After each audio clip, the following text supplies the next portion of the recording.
Guys share के बारे में बात करने से पहले मैं आपको बता दूं, मेरा एक टेलीग्राम चैनल है जहाँ पे मैं daily short term long term intraday calls देता हूँ। अगर आप इंटरेस्टेड है तो वहाँ पर जाकर विजिट कर सकते हैं, लिंक उसके डिस्क्रिप्शन में दे रखी है। तो गाइस इसके अंदर देखो, मैं आपको शॉर्ट में बताता हूँ मेरे पास क्या है, काफ़ी मैसेजेस आ रहे हैं अबाउट UVSL, और कोई भी दूसरे भी शेयर की न्यूज़ डालता हूँ तो भी उसके ऊपर मेरे पास पर्सनली मैसेज आते हैं जो भी पहले से कनेक्टेड है कि लाइक UVSL का भेजिए, UVSL का कुछ बताइए, UVSL का कुछ बताइए, तो उसको मैं आपको शॉर्ट में भी क्लियर कर देना चाहता हूँ। इसके अंदर गाइस इसमें हुआ क्या था, इलीगल ट्रेडिंग हुई थी, कंपनी के शेयर होल्डर बदले गए हुए थे, आई मीन ओनर बदले हुए थे। जो पुराने ओनर है उन लोगों ने सरपास करके नए ओनर आ गए थे।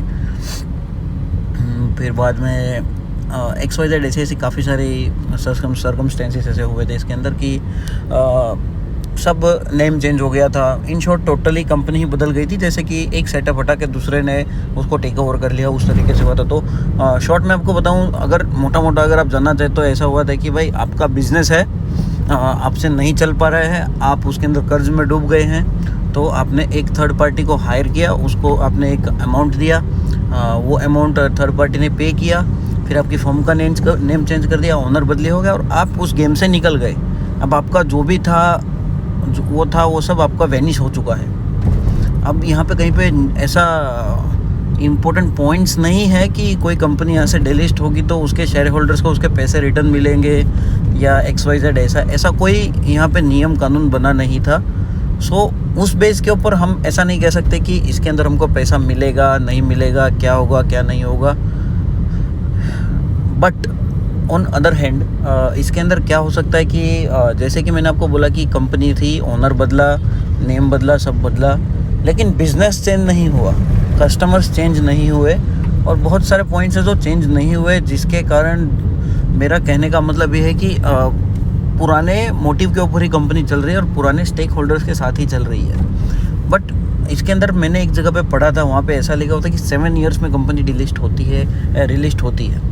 तो अभी 7 ईयर्स हुए नहीं है टोटल। एक तो वो पॉइंट हमारे पास है। सेकंड, हमारे पास ये है कि सब कुछ बदली हो गया, लेकिन सब कुछ पुराना है, जो होल्डर्स हैं वो पुराने हैं, बिजनेस पुराना है, एथिक्स पुराने हैं, सिस्टम चेंज हुआ है, ओनर चेंज हुए हैं।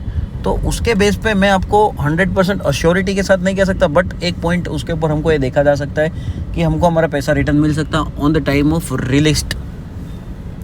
अभी तो क्या है कि उत्तम वैल्यू स्टील्स लिमिटेड के नाम से भी कंपनी वो तो आने वाली ही नहीं है, बट जो दूसरे है उसके नाम से आ सकती है, जैसे जो भी वो कंपनी इवोनिक्स के नाम से आएगी, बट वो जब आएगी तब पता चलेगा। लेकिन कंपनी रिलिस्ट ज़रूर होगी और जब भी होगी तब उसके होल्डर्स वहाँ पे उसके बिज़नेस के हिसाब से पुराने ही रहेंगे और सब पुराना ही रहेगा, तो उस हिसाब से हमको पैसा मिल सकता। तो गाइस दोनों सी बात है इसके अंदर, हम इसके अंदर प्रॉफिट में भी रह सकते हैं, लॉस में भी हो सकते हैं, बट एक तरीके से मेरा कहने का मतलब है कि हमको आशा नहीं छोड़नी चाहिए इसके अंदर। ओवरऑल पैसा मिलने के चांसेस तो दिख रहे हैं। तो गाइस वेट करिए, डेफिनेटली इसके अंदर एक पॉजिटिव आउटकम्स आने की आशंका तो है ही।